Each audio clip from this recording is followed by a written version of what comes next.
ਰਵਾਇਤੀ ਤਰੀਕਾ ਤਾਂ ਸਾਰੇ ਕਿਸਾਨਾਂ ਨੂੰ ਆਪੇ ਪਤਾ, ਰੌਣੀ ਕਰਕੇ ਜਿਹੜੇ ਬੀਜਦੇ ਨੇ, ਲੇਕਿਨ ਦੋ ਤਰੀਕੇ ਨੇ ਪਰਾਲੀ ਨੂੰ ਮੈਨੇਜ ਕਰਕੇ ਕਣਕ ਬੀਜਣ ਦੇ।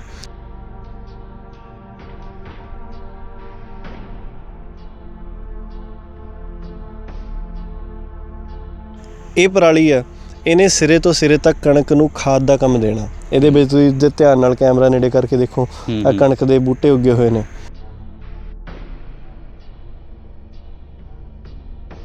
ਹੈਰਾਨੀ ਹੋਊਗੀ ਸੁਣ ਕੇ ਕਿ ਜੇ ਮੈਂ ਆਪਦਾ ਕੁੱਲ ਦਵਾਈਆਂ ਦਾ ਖਰਚਾ ਝੋਨੇ ਦੇ ਸੀਜ਼ਨ ਦਾ ਪੂਰਾ ਤੁਹਾਨੂੰ ਦੱਸਾਂ ਤਾਂ 42 ਏਕੜ ਦੇ ਉੱਤੇ 60,000 ਰੁਪਏ ਕੁੱਲ ਖਰਚਾ ਆਇਆ ਮੇਰਾ। ਊੜੇ ਦੇ ਉੱਤੇ ਵੀਡੀਓ ਦੇਖ ਕੇ ਕਾਫੀ ਸੱਜਣਾਂ ਦੇ ਫ਼ੋਨ ਆਏ, ਕਾਫੀ ਫਾਰਮਰਸ ਦੇ ਫ਼ੋਨ ਆਏ ਅਤੇ ਉਹਨਾਂ ਨੇ ਆਪਦੀ ਇੱਛਾ ਜ਼ਾਹਰ ਕੀਤੀ ਕਿ ਅਸੀਂ ਵੀ ਕਰਨਾ ਚਾਹੁੰਦੇ ਹਾਂ, ਪਰ ਉਹ ਕਿਤੇ ਨਾ ਕਿਤੇ ਝਿਜਕਦੇ ਆ।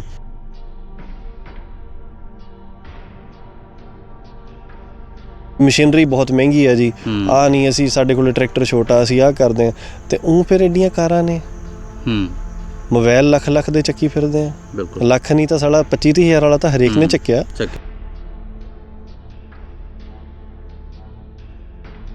ਜਦੋਂ ਪਰਾਲੀ ਅਸੀਂ ਵਿੱਚ ਰਲਾਉਂਦੇ ਹਾਂ, ਸਾਡਾ ਕਣਕ ਦਾ ਝਾੜ ਆਏ ਸਾਲ ਅੱਗ ਲਾ ਕੇ ਬੀਜੀ ਨਾਲੋਂ 2-3 ਕੁਇੰਟਲ ਪਲੱਸ ਰਹਿੰਦਾ।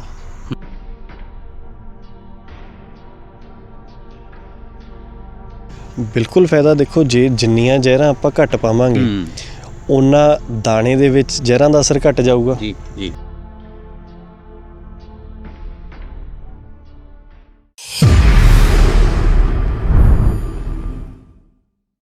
ਸਤਿ ਸ਼੍ਰੀ ਅਕਾਲ ਜੀ, ਤੁਸੀਂ ਜੁੜੇ ਹੋ ਗੁਰਮੁਖੀ ਦੇ ਪਹਿਲੇ ਅੱਖਰ ਊੜੇ ਦੇ ਨਾਲ। ਮੈਂ ਸਨੀ ਸੁਜਾਪੁਰ ਤੁਹਾਡਾ ਸਵਾਗਤ ਕਰਦਾ।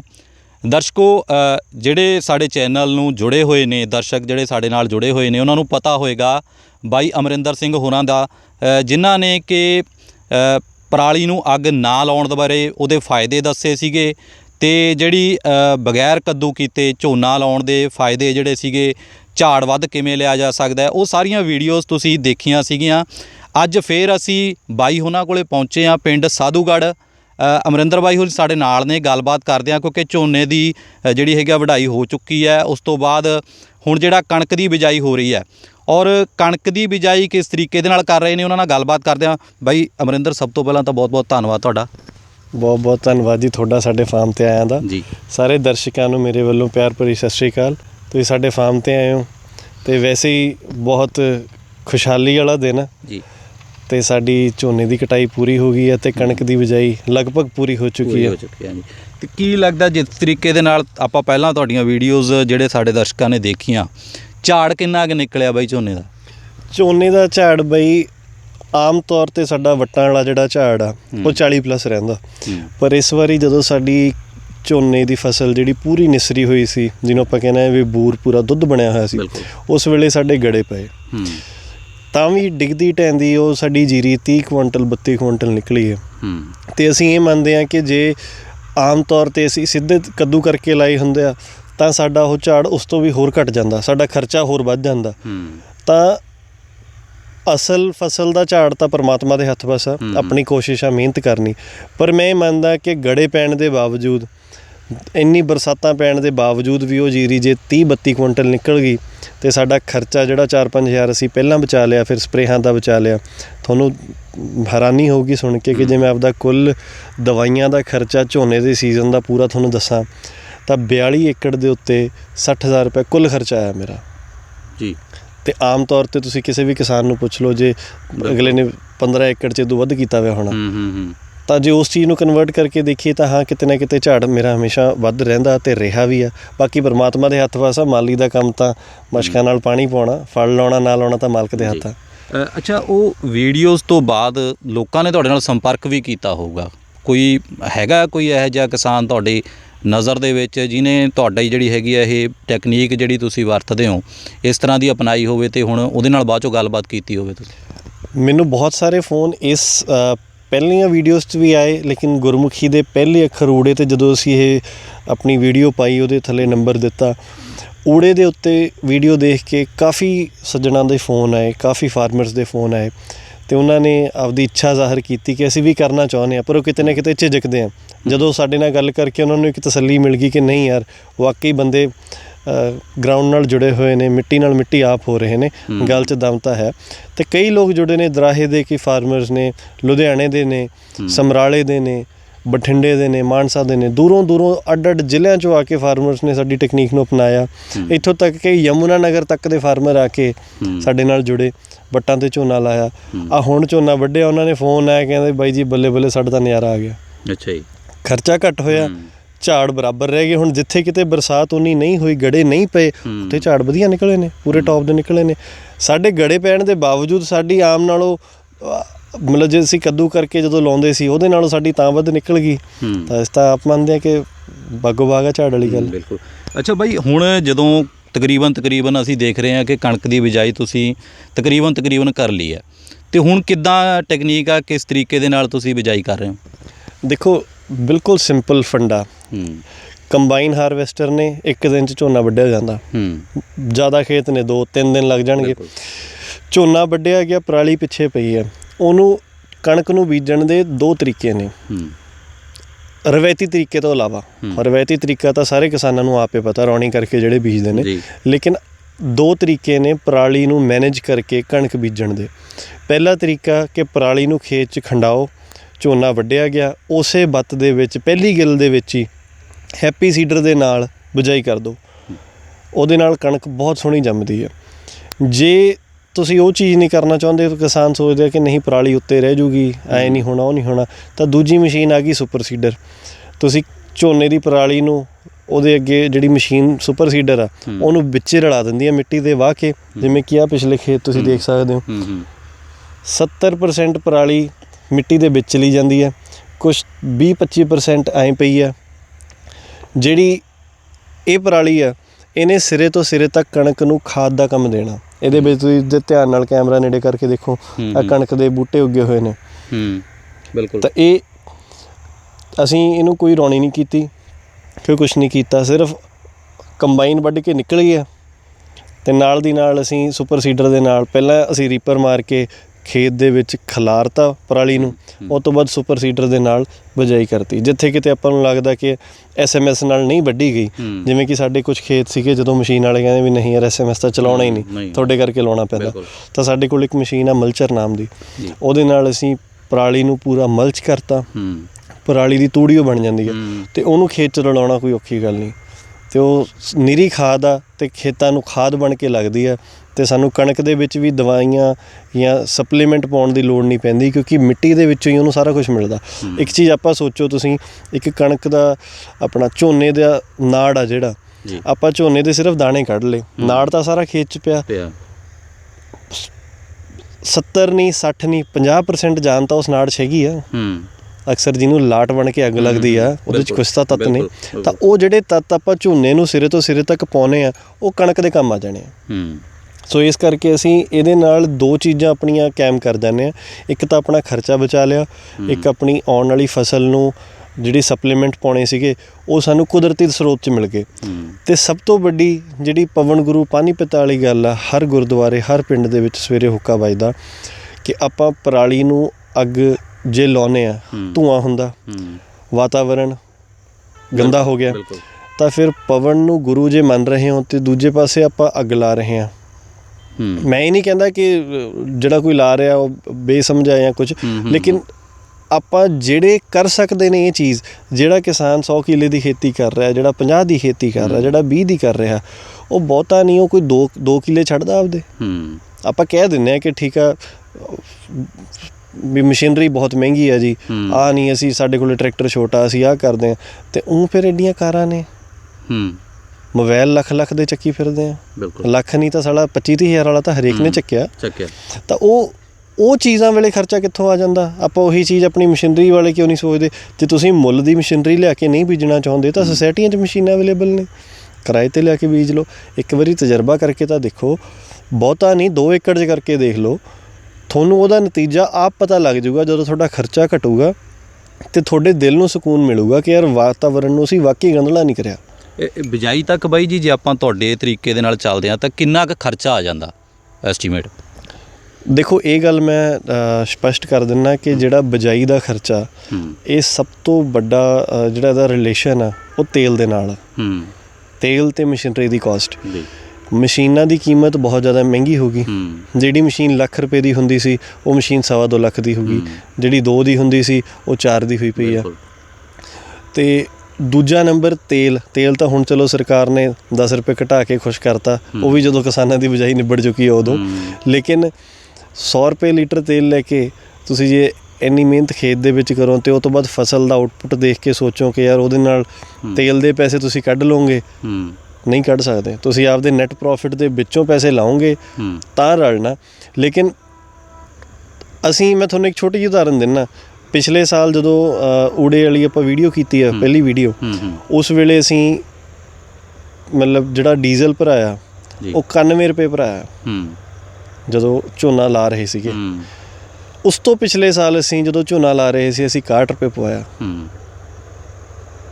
MSP ਦੇ ਰੇਟ 'ਚ 20 ਜਾਂ 30 ਰੁਪਏ ਦਾ ਫਰਕ ਪਿਆ ਹੋਣਾ, ਲੇਕਿਨ ਡੀਜ਼ਲ ਦੇ ਪਰ ਲੀਟਰ ਪ੍ਰਾਈਸ ਦੇ ਵਿੱਚ ਬਹੁਤ ਜ਼ਿਆਦਾ 61 ਤੋਂ 91 ਤੇ ਚਲਿਆ ਗਿਆ।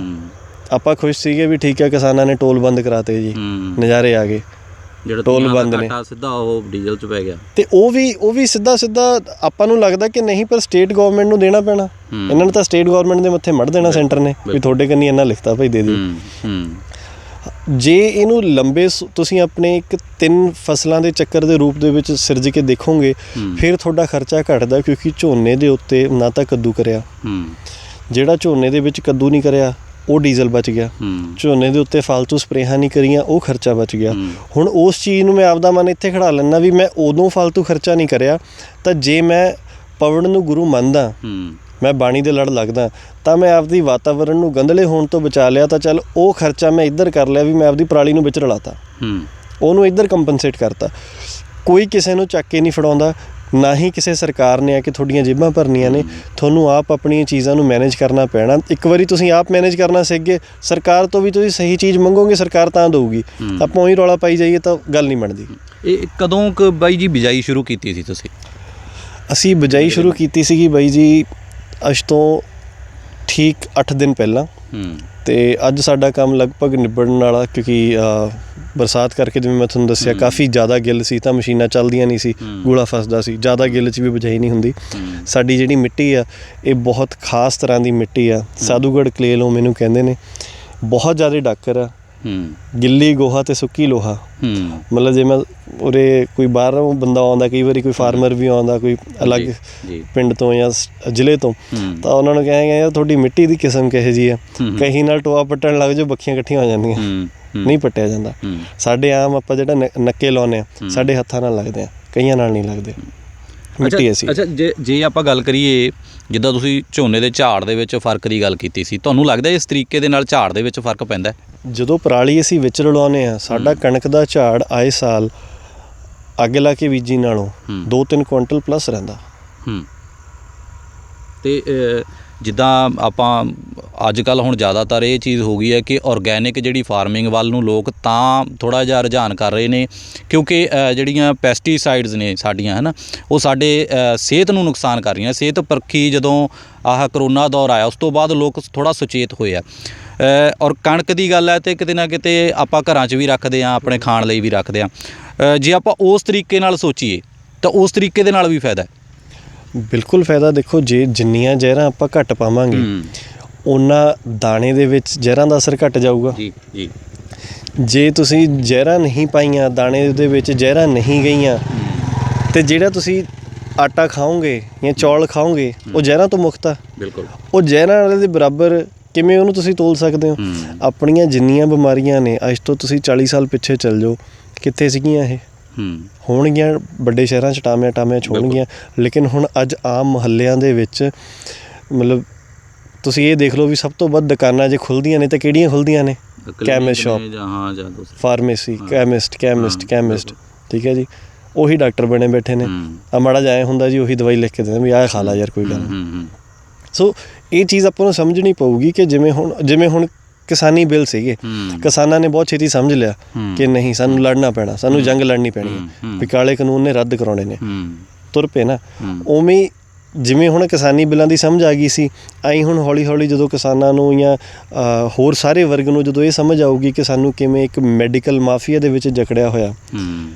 ਸਾਡੇ ਬੀਜ ਨੇ, ਤੁਸੀਂ ਇਹ ਚੀਜ਼ ਮੰਨੋ ਕਿ ਸਾਡੇ ਬਜ਼ੁਰਗ ਜਿਹੜੀਆਂ ਦੇਸੀ ਕਣਕਾਂ ਉਗਾਉਂਦੇ ਸੀ, ਠੀਕ ਆ, ਉਹਨਾਂ ਦਾ ਝਾੜ ਘੱਟ ਹੁੰਦਾ ਸੀ, ਲੇਕਿਨ ਅਸੀਂ ਉਹੀ ਕਣਕ ਵੱਢਦੇ ਸੀ, ਉਹਦਾ ਬੀਜ ਰੱਖਦੇ ਸੀ, ਬਿਲਕੁਲ ਅਗਲੇ ਸਾਲ ਫਿਰ ਉਹੀ ਵਰਤ ਲੈਂਦੇ ਸੀ। ਹੁਣ ਤੁਸੀਂ ਮਹਿੰਗੇ ਤੋਂ ਮਹਿੰਗੇ ਭਾਅ ਦਾ 1500 ਰੁਪਏ ਵਾਲੀ ਥੈਲੀ ਲਿਆਓ ਕਣਕ ਦੀ, ਬੀਜ ਲਓ, ਝਾੜ ਵਧੀਆ ਦੇ ਦੂਗੀ, ਉਸੇ ਕਣਕ ਨੂੰ ਅਗਲੇ ਸਾਲ ਬੀਜੋਗੇ ਉਹ ਨਹੀਂ ਹੋਊਗੀ। ਹਾਈਬ੍ਰਿਡ ਬੀਜ ਨੇ, ਵਨ ਟਾਈਮ ਬੀਜ ਨੇ, ਉਹਨਾਂ ਕੋਲੋਂ ਲਓਗੇ ਉਹ ਹਰਾ ਹੋਊਗਾ, ਤੁਹਾਡਾ ਆਪਦਾ ਬੀਜੋਗੇ ਉਹ ਹਰਾ ਨਹੀਂ ਹੋਊਗਾ। ਜੇ ਮੇਰੀ ਗੱਲ ਝੂਠ ਆ ਤਾਂ ਟਰਾਇਲ ਕਰਕੇ ਦੇਖ ਲਿਓ ਹਾਈਬ੍ਰਿਡ ਬੀਜ ਦਾ। ਇਹ ਬੇਸਿਕਲੀ ਉਹਨਾਂ ਨੇ ਪਹਿਲਾਂ ਆਪਣੇ ਕੋਲੋਂ ਬੀਜ ਖਤਮ ਕਰੇ। ਬੀਜ ਪ੍ਰਾਈਵੇਟ ਕੰਪਨੀਆਂ ਦੇ ਹੱਥ ਨੇ, ਪ੍ਰਾਈਵੇਟ ਸੀਡਰ ਨੇ, ਉਹ ਦਿੰਦੇ ਨੇ। ਆਪਾਂ ਕਹਿੰਦੇ ਪ੍ਰਾਈਵੇਟਾਈਜੇਸ਼ਨ ਹੋ ਜੂਗੀ ਖੇਤੀ ਦੀ, ਪ੍ਰਾਈਵੇਟਾਈਜੇਸ਼ਨ ਤਾਂ ਹੋਈ ਪਈ ਆ ਖੇਤੀ ਦੀ। ਜਿੰਨੀਆਂ ਦਵਾਈਆਂ ਆਪਾਂ ਖੇਤਾਂ 'ਚ ਪਾਉਂਦੇ ਆ ਉਹ ਸਾਰੀਆਂ ਕਾਰਪੋਰੇਟ ਘਰਾਣੇ ਬਣਾਉਂਦੇ ਆ ਉਹੀ। ਜਿੰਨੀਆਂ ਮਸ਼ੀਨਰੀਆਂ ਬਣਦੀਆਂ ਵੱਡੇ ਲੈਵਲ 'ਤੇ ਉਹ ਸਭ ਉਹੀ ਬਣਾਉਂਦੇ ਆ। ਕਿਸਾਨ ਦੇ ਪੱਲੇ ਕੀ ਆ? ਬਿਲਕੁਲ ਠੀਕ ਹੈ। ਆਮ ਬੰਦੇ ਦੇ ਵਰਗ ਦੇ ਆਪਣੇ ਉਹਨਾਂ ਨੇ ਉਹਨਾਂ ਚੀਜ਼ਾਂ ਦੇ ਖਰਚੇ ਹੀ ਇੰਨੇ ਵਧਾਤੇ। ਹਰ ਬੰਦਾ ਰੋਟੀ ਖਾਣ ਲੱਗੇ ਹਰ ਘਰ ਦੇ ਵਿੱਚ ਇੱਕ ਦਵਾਈਆਂ ਦਾ ਡੱਬਾ ਨਾਲ ਹੁੰਦਾ। ਕਿਸੇ ਨੂੰ BP, ਕਿਸੇ ਨੂੰ ਸ਼ੂਗਰ, ਕਿਸੇ ਨੂੰ ਕੋਲੈਸਟਰੋਲ, ਕਿਸੇ ਨੂੰ ਕੁਛ, ਉਹ ਗੋਲੀਆਂ ਖਾ ਰਹੇ ਆ। ਲੇਕਿਨ ਆਪਾਂ ਇਹ ਕਿਉਂ ਨਹੀਂ ਦੇਖਦੇ ਕਿ ਯਾਰ ਜਿਹੜੀ ਆਪਾਂ ਚੀਜ਼ ਖਾ ਰਹੇ ਹਾਂ, ਇੱਕ ਚੀਜ਼ ਖਾਏ ਤੇ ਰੋਜ਼ ਆਪਣੇ ਐਸਿਡ ਬਣ ਰਿਹਾ, ਫਿਰ ਆਪਾਂ ਉਹ ਚੀਜ਼ ਨੂੰ ਖਾਣੀ ਕਿਉਂ ਨਹੀਂ ਛੱਡਦੇ? ਬਿਮਾਰੀਆਂ ਤਾਂ ਪੇਟ ਤੋਂ ਜਨਮ ਲੈਂਦੀਆਂ ਨਾ। ਤਾਂ ਜੇ ਆਪਾਂ ਆਪਣੀ ਖਾਦ ਖੁਰਾਕ ਦਾ ਫਰਕ ਪਾ ਲਾਂਗੇ, ਆਪਾਂ ਕੁਦਰਤੀ ਖੇਤੀ ਵੱਲ ਜੁੜ ਕੇ ਚੰਗੀਆਂ ਚੀਜ਼ਾਂ ਜਿਹੜੀਆਂ ਖਾਣ ਲੱਗ ਜਾਂਗੇ, ਤਾਂ ਹੋ ਸਕਦਾ ਉਹ ਦਵਾਈਆਂ ਨੂੰ ਕੱਟ ਡਾਊਨ ਕੀਤਾ ਜਾ ਸਕਦਾ। ਪਰ ਜਦੋਂ ਆਪਾਂ ਇੱਕ ਮਾਨਸਿਕ ਰੂਪ 'ਤੇ ਰੋਗੀ ਹੋ ਕੇ ਆਪਾਂ ਇਹ ਚੀਜ਼ ਸੋਚ ਲਈ ਵੀ ਕੁਛ ਵੀ ਹੁੰਦਾ, ਪੱਤਾ ਚੱਕੋ, ਗੋਲੀ ਖਾਓ, ਹੱਲ ਹੋ ਗਿਆ। ਜ਼ਿਆਦਾਤਰ ਤਾਂ ਪੇਨ ਰਿਲੀਫ ਜਿਹੜੇ ਹੈਗੇ ਆ ਉਸ ਤਰ੍ਹਾਂ ਦੀਆਂ ਦਵਾਈਆਂ ਨੇ, ਉਹ ਫਿਰ ਜਾ ਕੇ ਕਿਡਨੀ, ਤੁਹਾਡੇ ਦਿਲ ਨੂੰ, ਬਾਕੀ ਚੀਜ਼ਾਂ ਨੂੰ, ਔਰਗਨਸ ਨੂੰ ਨੁਕਸਾਨ ਪਹੁੰਚਾਉਂਦੇ। ਅਲਟੀਮੇਟਲੀ ਉਹ ਜਿਹੜਾ ਮੈਡੀਕਲ ਮਾਫੀਆ ਨਾ, ਇਹ ਤੁਸੀਂ ਹੁਣ ਕਰੋਨਾ 'ਚ ਤਾਂ ਦੇਖਿਆ ਹੀ ਆ ਵੀ ਕਿਵੇਂ ਮਤਲਬ ਕਈ ਹਸਪਤਾਲਾਂ ਨੇ, ਮਤਲਬ ਉਹ ਪਰਿਵਾਰਾਂ ਨੂੰ ਜਾ ਕੇ ਹਾਲ ਪੁੱਛੋ ਜਿਨ੍ਹਾਂ ਨੂੰ ਹਸਪਤਾਲਾਂ ਦੇ ਚੱਕਰ ਕੱਢਣੇ ਪਿਆ ਕਰੋਨਾ ਦੇ ਦੌਰ 'ਚ। ਜਿਹਦਾ ਕਿਸੇ ਦਾ ਪਰਿਵਾਰ ਦਾ ਕੋਈ ਜੀ ਕਰੋਨਾ ਦੀ ਲਪੇਟ 'ਚ ਆ ਗਿਆ, ਅੱਜ ਉਹ ਹਸਪਤਾਲ ਦੇ ਮੂਹਰ ਦੀ ਲੰਘਣ ਤੋਂ ਵੀ ਡਰਦੇ ਆ, ਕਿਉਂਕਿ ਇੰਨਾ ਜ਼ਿਆਦਾ ਖਰਚਾ ਕਰਾਤਾ ਕਈਆਂ ਤੋਂ, ਤਾਂ ਉਹ ਪੈਸੇ ਵੀ ਨਹੀਂ ਭਰ ਹੋਏ। ਨਹੀਂ, ਠੀਕ ਹੈ ਨਾ। ਠੀਕ ਹੈ, ਸਰਕਾਰੀ ਹਸਪਤਾਲਾਂ ਦੇ ਵਿੱਚ ਪਰ ਉੱਥੇ ਇਲਾਜ ਉਹੋ ਜਿਹਾ ਸੀ। ਜਿਹੜਾ ਕੋਈ ਪ੍ਰਾਈਵੇਟ ਦੀ ਲਪੇਟ 'ਚ ਆ ਗਿਆ, ਜਿਹਦੇ ਕੋਲ 4 ਪੈਸੇ ਹੁੰਦੇ ਆ, ਅਗਲਾ ਕਹਿੰਦਾ ਨਹੀਂ ਮੈਂ ਤਾਂ ਚੰਗੇ ਤੋਂ ਚੰਗਾ ਇਲਾਜ ਦੇਵਾਂ ਆਪਦੇ ਬੰਦੇ ਨੂੰ। ICU ਉਹ ਵੈਂਟੀਲੇਟਰ ਪਿੱਛੇ ਕਿੰਨਾ ਰੌਲਾ ਪੈਂਦਾ ਸੀ, ਲੱਖ 4 ਲੱਖ ਦੇ। ਇੱਕ ਕੇਸ ਹੋਇਆ ਸੀ ਵੀ ਦਿੱਲੀ ਤੋਂ ਲੁਧਿਆਣੇ ਲਿਆਉਣ ਦਾ 1.25 ਲੱਖ ਰੁਪਏ ਐਂਬੂਲੈਂਸ ਦਾ ਬਿੱਲ। ਬਿਲਕੁਲ, ਹਾਂ। ਕਿੱਥੋਂ ਕੋਈ ਬੰਦਾ, ਮਤਲਬ ਉਹ ਚੀਜ਼ਾਂ ਜਦੋਂ ਤੱਕ ਆਪਾਂ ਇਹਨਾਂ ਨੂੰ ਡੂੰਘਾਈ ਨਾਲ ਨਹੀਂ ਸੋਚਦੇ ਵੀ ਚੱਲ ਕੀ ਰਿਹਾ, ਇਹ ਮਾਫੀਆ ਕੀ ਆ। ਸਾਡੇ ਇੱਥੇ ਹਸਪਤਾਲ ਨੇ, ਅਗਲਾ ਕਹਿੰਦਾ ਜੀ ਮੇਰੇ ਪੇਟ 'ਚ ਪੀੜ ਹੁੰਦੀ ਹੈ ਬਹੁਤ, ਕਹਿੰਦਾ ਕੀ ਹੋ ਗਿਆ, ਉਹ ਨਾਲ ਦਾ ਕਹਿ ਦਿੰਦਾ ਵੀ ਯਾਰ ਤੂੰ ਆਹ ਫਲਾਣੇ ਡਾਕਟਰ ਨੂੰ ਦਿਖਾਇਆ ਇੱਕ ਵਾਰੀ। ਉਹ ਕਹਿੰਦਾ ਲੈ ਤੇਰੇ ਤਾਂ ਘਰਦਿਆਂ ਨੂੰ ਪਰਵਾਹ ਹੀ ਨਹੀਂ ਤੇਰੀ, ਤੂੰ ਤਾਂ ਮਰ ਚੱਲਿਆ। ਉਹ ਕਹਿੰਦਾ ਕੀ ਹੋ ਗਿਆ? ਕਹਿੰਦਾ ਤੇਰੇ ਤਾਂ ਆਪਰੇਸ਼ਨ ਕਰਨਾ ਪੈਣਾ ਹੁਣੀ। ਚੱਕ ਕੇ ਬੰਦੇ ਦਾ ਅਪੈਂਡਿਕਸ ਦਾ ਆਪਰੇਸ਼ਨ ਕਰਤਾ, ਗੈਸ ਬਣੀ ਤੇ ਅਪੈਂਡਿਕਸ ਦਾ ਆਪਰੇਸ਼ਨ ਕਰਤਾ। ਹੁਣ ਉਹ ਸੰਗ ਦਾ ਬੰਦਾ ਵੀ ਸ਼ਰਮਾਉਂਦਾ ਵੀ ਹੁਣ ਮੈਂ ਕੀ ਦੱਸਾਂ ਵੀ ਕੀ ਹੋਇਆ ਸੀ, ਵੀ ਜਿਹੜਾ ਮਤਲਬ ਵੈਸੇ ਹੀ ਉੱਦਾਂ ਹੀ ਕਰਤਾ। ਵੀ ਉਹ ਡਾਕਟਰਾਂ ਨੂੰ, ਪ੍ਰਾਈਵੇਟ ਹਸਪਤਾਲਾਂ ਨੇ ਇੱਕ ਸਿਸਟਮ ਬਣਾ ਲਿਆ, ਡਾਕਟਰਾਂ ਨੂੰ ਪੈਕੇਜ ਦਿੱਤਾ ਜਾਂਦਾ, ਇੱਕ ਡਾਕਟਰ ਇੱਕ ਬੰਦੇ ਦੀ ਦਵਾਈਆਂ ਦੇ ਕੇ ਛੁੱਟੀ ਕਰ ਦੇਵੇ, ਉਹਨੂੰ ਉਹਦੀ ਜਿਹੜੀ ਮਤਲਬ ਟੀਮ ਆ ਜਿਨ੍ਹਾਂ ਨੇ ਉਹਨੂੰ ਹਾਇਰ ਕੀਤਾ ਹੋਇਆ, ਉਹ ਉਹਨੂੰ ਲੈਟਰ ਕੱਢ ਦਿੰਦੇ ਵੀ ਤੇਰੀ ਛੁੱਟੀ ਕਰਦੇ ਆ ਫਿਰ। ਬਿਲਕੁਲ, ਠੀਕ ਹੈ ਨਾ। ਅੱਛਾ ਬਾਈ ਅਮਰਿੰਦਰ, ਤੁਸੀਂ ਹੁਣ ਜਿਸ ਤਰੀਕੇ ਦੇ ਨਾਲ ਖੇਤੀ ਕਰਦੇ ਹੋ ਅਤੇ ਨਾਲ ਦੀ ਨਾਲ ਟੈਕਨੋਲੋਜੀ ਦੇ ਨਾਲ ਜੁੜੇ ਹੋਏ ਹੋ, ਔਰ ਤੁਸੀਂ ਕਾਮਯਾਬ ਵੀ ਹੋ, ਤੁਹਾਨੂੰ ਲੱਗਦਾ ਨਹੀਂ ਕਿ ਕਿਸੇ ਤਰੀਕੇ ਦੇ ਨਾਲ ਸਰਕਾਰਾਂ ਦੇ ਵੱਲੋਂ ਵੀ ਕਿਸਾਨਾਂ ਨੂੰ ਇੱਕ ਜਾਲ ਸੁੱਟਿਆ ਹੋਇਆ, ਜਿਹੜਾ ਕਣਕ ਝੋਨੇ ਦੇ ਚੱਕਰ 'ਚੋਂ ਅਸੀਂ ਨਿਕਲ ਨਹੀਂ ਪਾ ਰਹੇ, ਇਹ ਤੋਂ ਨਿਕਲਣ ਦੀ ਕੋਸ਼ਿਸ਼ ਕੀਤੀ ਆ ਤੁਸੀਂ ਕਦੇ? ਸਾਡੀ ਇਹ ਮਜਬੂਰੀ ਕਹਿ ਲਓ, ਸਾਡੀ ਬਦਕਿਸਮਤੀ ਕਹਿ ਲਓ, ਸਾਡੀ ਬਹੁਤ ਚੰਗੀ ਕਿਸਮਤ ਕਹਿ ਲਓ। ਸਾਡੀ ਜਿਹੜੀ ਇਹ ਜ਼ਮੀਨ ਆ, ਇਹ ਚੌਲਾਂ ਦੀ ਰਾਣੀ ਆ। ਜੇ ਆਪਾਂ ਸੈਟੇਲਾਈਟ ਦੇ ਥਰੂ ਮੈਪਿੰਗ ਕਰੀਏ, ਸਾਡੀ ਜ਼ਮੀਨ ਜਿਹੜੀ ਬਹੁਤ ਜ਼ਿਆਦਾ ਡਾਕਰ ਹੈ, ਜਿਵੇਂ ਮੈਂ ਤੁਹਾਨੂੰ ਦੱਸਿਆ। ਇੱਥੇ ਕਣਕ ਅਤੇ ਝੋਨਾ ਹੀ ਹੁੰਦਾ। ਮੇਰੇ ਕੋਲੇ ਮੈਂ ਜਿਵੇਂ ਤੁਹਾਨੂੰ ਪਹਿਲਾਂ ਦੱਸ ਕੇ ਹਟਿਆ, ਕਈ ਫਾਰਮਰਸ ਆਉਂਦੇ ਆ, ਕਹਿੰਦੇ ਅਸੀਂ ਵੱਟਾਂ 'ਤੇ ਝੋਨਾ ਲਾਉਣਾ, ਅਸੀਂ ਵੀ 40 ਕੁਇੰਟਲ ਝਾੜ ਕੱਢਣਾ। ਕਈ ਵਾਰੀ ਇਹ ਵੀ ਹੁੰਦਾ, ਉਹ ਜਿਵੇਂ ਆਪਦੇ ਕੋਲੇ ਇਨਵਾਈਟ ਕਰਦੇ ਆ ਕਿ ਸਾਡੀ ਫਸਲ ਦੇਖ ਕੇ ਆਓ। ਅਸੀਂ ਜਾਂਦੇ ਹਾਂ, ਜਾ ਕੇ ਦੇਖਦੇ ਹਾਂ, ਅਤੇ ਮੈਂ ਮੱਥੇ 'ਤੇ ਹੱਥ ਮਾਰਦਾ ਵੀ ਯਾਰ ਤੁਸੀਂ ਝੋਨਾ ਲਾਇਆ ਕਿਉਂ ਆ? ਤੁਹਾਡੀ ਤਾਂ ਸਾਲੀ ਸੋਨੇ ਵਰਗੀ ਜ਼ਮੀਨ ਆ, ਰਵੇਸਲੀ ਜ਼ਮੀਨ ਆ, ਇਹ ਸਬਜ਼ੀਆਂ ਲਾਓ, ਕੁਝ ਲਾਓ, ਹਰ ਚੀਜ਼ ਹਰੀ ਹੁੰਦੀ ਆ।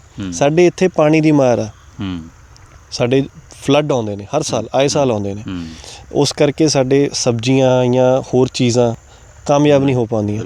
ਤਾਂ ਸਾਨੂੰ ਸਿਰਫ ਝੋਨਾ ਜਿਹੜਾ ਉਹ ਪਾਣੀ ਦੀ ਝਾਲ ਝੱਲ ਜਾਂਦਾ, ਕਣਕ ਆ ਉਹ ਸਾਡੀ ਪਰਮਾਤਮਾ ਦੇ ਹੱਥ ਵਾਸੀ ਹੁੰਦੀ ਹੈ ਵੀ ਜੇ ਪਰਮਾਤਮਾ ਨੇ ਕਿਰਪਾ ਕਰਤੀ ਤਾਂ ਹੋਊਗੀ, ਨਹੀਂ ਤਾਂ ਨਹੀਂ ਹੋਈ। ਤਾਂ ਪਰ ਜੇ ਮੇਰੀ ਜ਼ਮੀਨ ਇਸ ਜ਼ਿਲ੍ਹੇ ਨੂੰ ਛੱਡ ਕੇ ਕਿਸੇ ਹੋਰ ਜ਼ਿਲ੍ਹੇ 'ਚ ਹੁੰਦੀ ਜਾਂ ਮੇਰੀ ਜ਼ਮੀਨ ਰਵੇਸਲੀ ਹੁੰਦੀ ਤਾਂ ਮੈਂ ਧਰਮ ਨਾਲ ਕਹਿਣਾ ਵੀ ਮੈਂ ਕਦੇ ਕਣਕ 'ਤੇ ਝੋਨਾ ਨਾ ਲਾਉਂਦਾ, ਕਿਉਂਕਿ ਹੋਰ ਬਹੁਤ ਸਾਰੀਆਂ ਚੀਜ਼ਾਂ ਨੇ ਜਿਨ੍ਹਾਂ ਨੂੰ ਲਾ ਕੇ ਆਪਾਂ ਪ੍ਰੋਫਿਟ ਬਹੁਤ ਵਧੀਆ ਕਮਾ ਸਕਦੇ ਹਾਂ ਅਤੇ ਐਟਲੀਸਟ ਕਣਕ ਅਤੇ ਝੋਨੇ ਨਾਲੋਂ ਤਾਂ ਵੱਧ ਹੀ ਕਮਾ ਸਕਦੇ ਹਾਂ। ਝੋਨਾ ਕੀ ਦਿੰਦਾ? ਪਾਣੀ ਜਿੰਨਾ ਝੋਨੇ 'ਤੇ ਆਪਾਂ ਲਾਉਂਦੇ ਹਾਂ ਉਹਦੀ ਪੂਰਤੀ ਨਹੀਂ ਹੁੰਦੀ।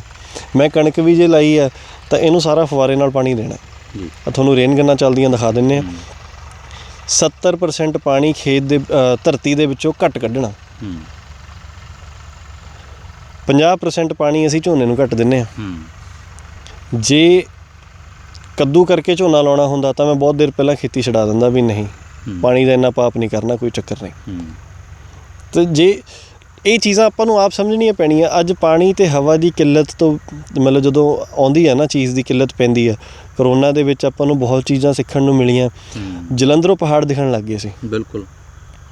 ਦਿੱਲੀ ਦਾ ਅਤੇ ਕੀ ਹੁਣ ਆਪਣੇ ਕਿਸਾਨ ਜਾਂ ਆਪਣੇ ਲੋਕ ਇਹ ਚੀਜ਼ ਨੂੰ ਭੁੱਲ ਗਏ ਵੀ ਹਾਂ ਯਾਰ, ਉਦੋਂ ਅਖਬਾਰ 'ਚ ਇੱਕ ਵੱਡੇ ਅਖਬਾਰ ਨੇ ਪਹਿਲੇ ਫਰੰਟ ਪੇਜ 'ਤੇ ਫੋਟੋ ਲਾਈ ਵੀ ਜਲੰਧਰੋਂ ਦਿਖੇ ਪਹਾੜ, ਬੜੀ ਚਰਚਾ ਹੋਈ, ਬੱਲੇ ਬੱਲੇ ਬੱਲੇ, ਉਹ ਦੇਖ ਫਿਰ ਐਂ ਦਿਖਣ ਲੱਗ ਗਏ, ਤਾਰੇ ਐਂ ਚਮਕਣ ਲੱਗ ਗਏ ਸੀਗੇ। ਅਤੇ ਚੀਜ਼ਾਂ ਤਾਂ ਅੱਜ ਵੀ ਉੱਥੇ ਹੀ ਨੇ।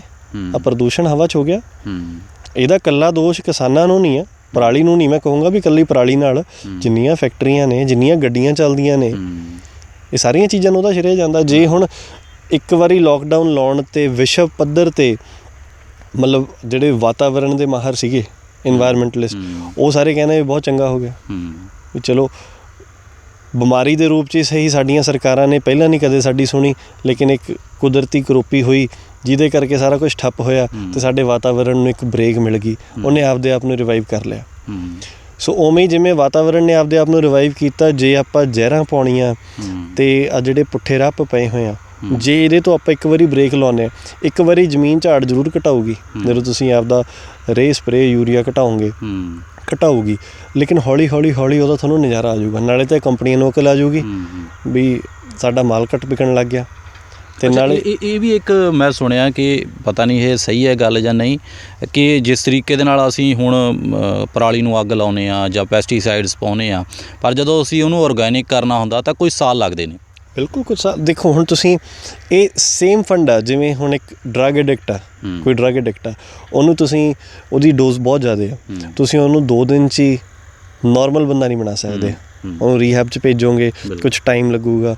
ਫਰਜ਼ ਕਰੋ ਇੱਕ ਬੰਦਾ ਇੱਕ ਬੋਤਲ ਸ਼ਰਾਬ ਦੀ ਪੀਂਦਾ, ਉਹਨੂੰ ਹੌਲੀ ਹੌਲੀ ਤੁਸੀਂ ਅਧੀਏ 'ਤੇ ਲਿਆਓਗੇ, ਹੌਲੀ ਹੌਲੀ ਪਊਏ 'ਤੇ ਲਿਆਓਗੇ, ਹੌਲੀ ਹੌਲੀ 2 ਪੈਗ 'ਤੇ ਲਿਆਓਗੇ ਜੀ, ਫਿਰ ਉਹਨੂੰ ਸਮਝਾਓਗੇ ਭਾਈ ਨਾ ਪੀਆ ਕਰ, ਹੌਲੀ ਹੌਲੀ ਛੱਡ ਜੂਗਾ। ਹੁਣ ਜੇ ਤੁਸੀਂ ਇੱਕ ਬੋਤਲ ਪੀਣ ਨਾਲ ਡੇਲੀ ਪੀਣ ਵਾਲੇ ਨੂੰ ਤੁਸੀਂ ਸਿੱਧਾ ਹੀ ਕਹੋ ਵੀ ਯਾਰ ਤੈਂ ਪੀਣੀ ਓ ਨਹੀਂ, ਉਹ ਦੌਰੇ ਨਾਲ ਮਰ ਜੂ, ਮਾਨਸਿਕ ਤੌਰ 'ਤੇ ਨਹੀਂ ਉੱਠ ਪਾਊਗਾ। ਉਵੇਂ ਹੀ ਸਾਡੀ ਜ਼ਮੀਨ ਆ, ਜ਼ਮੀਨ ਦੇ ਵਿੱਚ ਆਪਾਂ ਇੰਨੇ ਪੈਸਟੀਸਾਈਡਸ ਜਾਂ ਇੰਨੇ ਫਰਟੀਲਾਈਜ਼ਰਸ ਪਾਤੇ ਆ ਕਿ ਉਹ ਜ਼ਮੀਨ ਹੁਣ ਉਸ ਚੀਜ਼ ਦੀ ਆਦੀ ਹੋ ਗਈ ਆ। ਹੁਣ ਆਦੀ ਤਾਂ ਆਪਾਂ ਬਣਾਈ ਆ ਪਾ ਕੇ, ਹੌਲੀ ਹੌਲੀ ਆਪਾਂ ਉਹਨੂੰ ਪਾਉਣਾ ਘਟਾਵਾਂਗੇ। ਨਾਲ ਆਹ ਕੁਦਰਤੀ ਜਿਹੜੀ ਚੀਜ਼ ਆਪਣੀ ਪਰਾਲੀ ਜਿਹਨੂੰ ਅੱਗ ਲਾ ਕੇ ਸਾੜ ਦਿੰਦੇ ਆ, ਇਹਨੂੰ ਵਿੱਚ ਰਲਾਵਾਂਗੇ, ਉਹਦੀ ਮਾਤਰਾ ਘਟਾ ਦਾਂਗੇ ਤਾਂ ਗੱਲ ਆਪੇ ਬਰਾਬਰ ਆ ਗਈ। ਬਿਲਕੁਲ, ਬਹੁਤ ਬਹੁਤ ਧੰਨਵਾਦ ਵੀਰ। ਸੋ ਇਹ ਸਨ ਬਾਈ ਅਮਰਿੰਦਰ ਹੋਣੀ, ਜਿਨ੍ਹਾਂ ਨੇ ਦੁਬਾਰਾ ਤੋਂ ਦੱਸਿਆ ਕਿ ਕਿਸ ਤਰੀਕੇ ਦੇ ਨਾਲ, ਜਿੱਦਾਂ ਉਹਨਾਂ ਨੇ ਪਹਿਲਾਂ ਵੀ ਦੱਸਿਆ ਕਿ ਜਿਹੜਾ ਝਾੜ ਸੀਗਾ ਉਹਨਾਂ ਦਾ ਝੋਨੇ ਦਾ ਨਿਕਲਿਆ, ਉਹ ਵੀ ਕੁਝ ਜਿਹੜਾ ਕੁਦਰਤੀ ਆਫਤ ਕਰਕੇ ਥੋੜ੍ਹਾ ਬਹੁਤਾ ਘੱਟ ਨਿਕਲਿਆ, ਵਰਨਾ ਉਹਨਾਂ ਦਾ ਜਿਹੜਾ ਝਾੜ ਸੀਗਾ ਉਹ ਜਿਸ ਤਰੀਕੇ ਦੇ ਨਾਲ ਉਹਨਾਂ ਨੇ ਦਾਅਵਾ ਕੀਤਾ ਸੀ ਉਸ ਤਰੀਕੇ ਦਾ ਸੀਗਾ। ਔਰ ਹੁਣ ਵੀ ਜਿਹੜਾ ਇਹ ਇੱਥੇ ਕਣਕ ਦੀ ਬਿਜਾਈ ਕਰ ਰਹੇ ਨੇ, ਇਹ ਵੀ ਪਰਾਲੀ ਨੂੰ ਅੱਗ ਲਾਏ ਬਗੈਰ ਉਹਨਾਂ ਦੇ ਫਾਇਦੇ ਉਹਨੇ ਦੱਸੇ ਆ, ਅਤੇ ਇਖਲਾਕੀ ਤੌਰ ਦੇ ਉੱਤੇ ਵੀ ਬਹੁਤ ਸਾਰੀਆਂ ਗੱਲਾਂ ਜਿਹੜੀਆਂ ਹੈਗੀਆਂ ਬਾਈ ਹੋਰਾਂ ਨੇ ਸਾਡੇ ਨਾਲ ਕੀਤੀਆਂ। ਸੋ ਬਾਈ ਹੋਰਾਂ ਨਾਲ ਦੁਬਾਰਾ ਤੁਹਾਡੀ ਮੁਲਾਕਾਤ ਫਿਰ ਅਸੀਂ ਸਮੇਂ-ਸਮੇਂ ਦੇ ਉੱਤੇ ਕਰਵਾਉਂਦੇ ਰਹਾਂਗੇ। ਤੁਸੀਂ ਆਪਣੇ ਕਮੈਂਟਸ ਦੇ ਜ਼ਰੀਏ ਸਾਨੂੰ ਕੋਈ ਸਵਾਲ ਹੈ ਬਾਈ ਹੋਰਾਂ ਦੇ ਪ੍ਰਤੀ ਜਾਂ ਖੇਤੀ ਦੇ ਪ੍ਰਤੀ, ਜਿਸ ਤਰੀਕੇ ਦੀ ਇਹ ਖੇਤੀ ਕਰਦੇ ਨੇ ਉਸ ਨੂੰ ਤੁਸੀਂ ਵੀ ਅਪਣਾਉਣਾ ਚਾਹੁੰਦੇ ਹੋ, ਉਸ ਤਰੀਕੇ ਨਾਲ ਤੁਸੀਂ ਵੀ ਖੇਤੀ ਕਰਨਾ ਚਾਹੁੰਦੇ ਹੋ, ਤਾਂ ਆਪਣੇ ਕਮੈਂਟਸ ਆ ਜਿਹੜੇ, ਆਪਣੇ ਸਵਾਲ ਆ ਜਿਹੜੇ ਕਮੈਂਟਸ ਦੇ ਜ਼ਰੀਏ ਜ਼ਰੂਰ ਪੁੱਛੋ। ਕੈਮਰਾ ਪਰਸਨ ਦੇਵ ਸਰਾਭਾ ਦੇ ਨਾਲ ਸਨੀ ਸੁਜਾਪੁਰ, ਊੜਾ।